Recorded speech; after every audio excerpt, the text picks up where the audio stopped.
What's good, everybody? Gator Viking back up in the building, coming live at y'all. It's Friday night. It's Good Friday.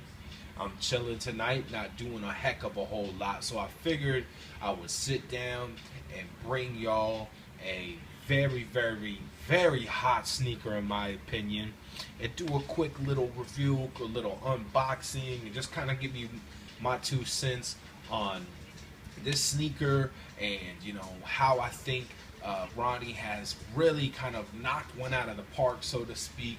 And it's been a long time, actually. I feel like the last sneaker that he put out that I was dying for and just had to have and looked just ill was the Gel Light Coves and the Gel Light Mints. So it's been a long time. That was almost a year ago now. So flash forward, and here we are. This is a sneaker that I have been into since I saw the very first images, even the mid-top. I think the mid-top's ill. A lot of people were hating on the mid-top. I don't see why. I think it's a nice sneaker. I just, me personally, the price point I wasn't a huge fan of. I would have liked to have seen maybe the mid be the price of the low, and maybe the low maybe be $25, $30 cheaper. But nonetheless, the materials are really nice, so you can't be upset at the price point. You really can't. It's got great materials. It's got really good construction. Comfort is really good. It's all there. So let's go ahead and dive into these sneakers, man.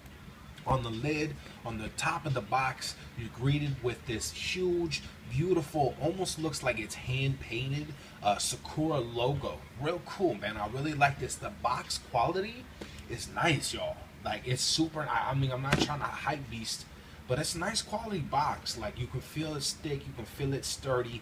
And you're gonna laugh. Reminds me of some of the boxes my mom used to have all of her heels in, and she would give me some of them to make like forts with and stuff. And they had these really heavy, sturdy lids like that. So I'm digging that. I really like that.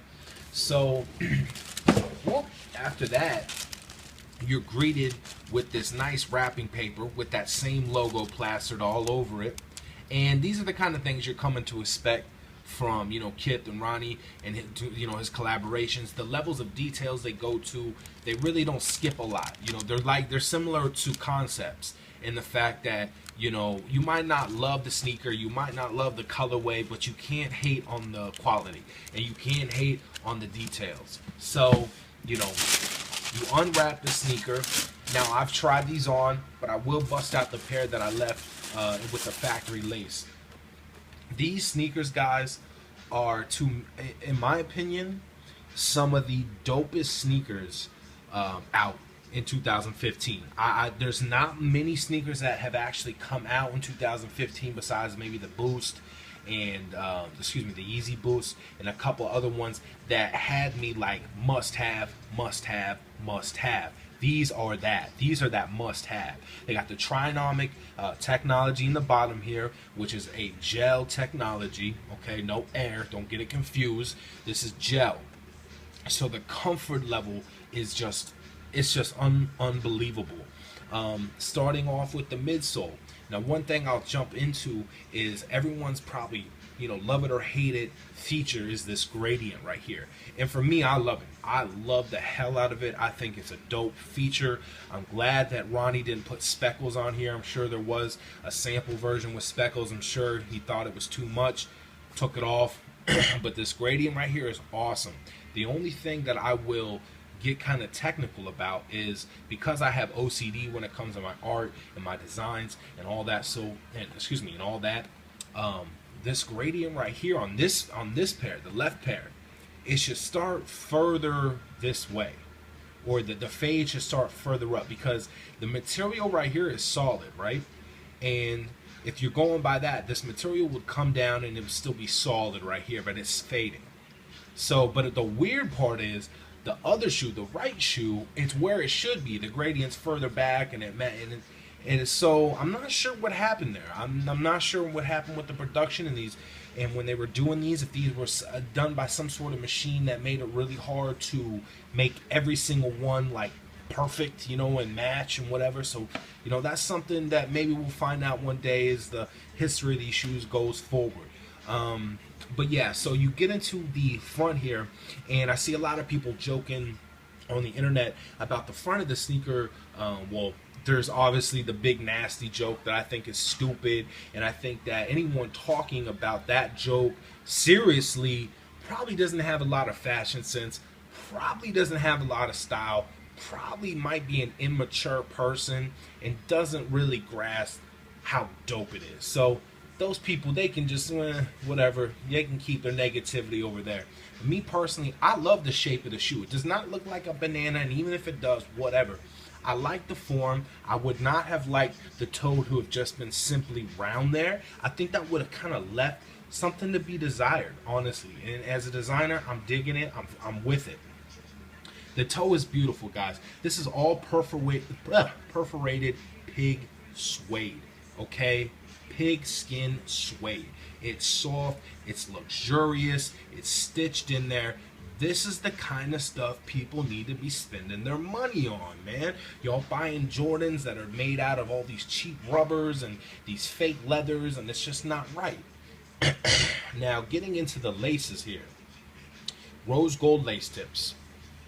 The actual laces, if I can get the camera to focus on them, the actual laces are a type of rope, from what I understand, that is used a lot in Japanese culture for bags, for, you know, whatever, for random different kinds of, you know, crafting accessories and so on and so forth. It's a big staple fabric. So they use those for the laces, and that's really cool. That's a nice touch, man. That's a real nice touch on the tongue here. You got it's got 3M obviously, but it does say Puma, and it does have the Puma logo. Let's go ahead and jump into the insole. The insole's quilted. You got a quilted insole, and it's stitched. It's actually stitched in, so it's not moving around. You can't take it out. I actually never take my insoles out. I'm weird about it. I hate that, because then once you do that, it never quite is in there the same way again, you know. And you have this beautiful leather on the inside. Look at that. Beautiful leather, guys. Come on. Come on. Home run. So, on the back, like I was telling you, Sakura logo. Awesome. Little dope, simple touch. They could have done, you know, the Puma logo there. I'm glad they did it. I'm glad they honored the collab. Very cool, man. So, overall, this sneaker, guys, to me, is just a phenomenal must-have summer sneaker of 2015. This is a sneaker that I think a lot of people slept on, and the love for it will just grow and grow and grow and grow, and eventually I think it's going to be a sneaker that's not going to be very easy to find dead stock for a decent price. Let's talk about that gradient again. Now here you can kind of see what I'm talking about. Do you see how it's dark? And when you follow it down with your finger, it's still dark there. And the actual gradient fade doesn't start until a little bit later. Boom. I'm not crazy. I just pay high attention to detail. So, you know, there's actually a little red stain right there. But, dude, I'm going to wear these. Who cares, man? Sneakers, just like everything in life, are never made 100% perfect. You got to get to understanding that and knowing that. You got the Kith logo on this tongue, quilted insole. That one's got Ronnie's name in there. Real dope, man. Real dope. It's just a beautiful shoe, man. It's a beautiful shoe. They come with some bonus laces. They come with another set of rope laces. And these are like a red and the off-white. And that's another thing that's going on with this sneaker, is the colors on them are beautiful. You got the beet red, you got like an off-white, and then you got like a strawberry or a light pink. Beautiful color combo. They also come with some flat 3M laces, which are actually really cool for being the flat ones. I'm not a huge fan of flat laces on most of my runners, but I really am feeling them. I'm really feeling this. Now, one last thing I want to get into. A lot of confusion out there. Sizing. What's the size that everybody needs to get? Should you go down a half size? Should you go down a full size? Should you get true to size? Now, me personally, I'm a really big dude, especially compared to Ronnie. No offense, my man. So when he said go down to half size, I was like, I don't know, man. I'm a pretty big dude. My foot's pretty wide. Sometimes you be telling me to go down and it don't be fitting. So when I got these, I was mad nervous that they were going to be like boats and huge and like on some New Balance stuff. But they weren't, y'all. These actually fit perfect, true to size for you wide foot, big foot brothers. Now, if you are a smaller cat to an average size, I would probably do the half down, just based on everyone hearing their comments, Ronnie's comments. I would probably go down. But if you have a wide foot, if you have a big foot, these are true to size. You can't tell me otherwise. If I went down a half size, my toes would be so squished in here and so tight, I wouldn't want to rock them.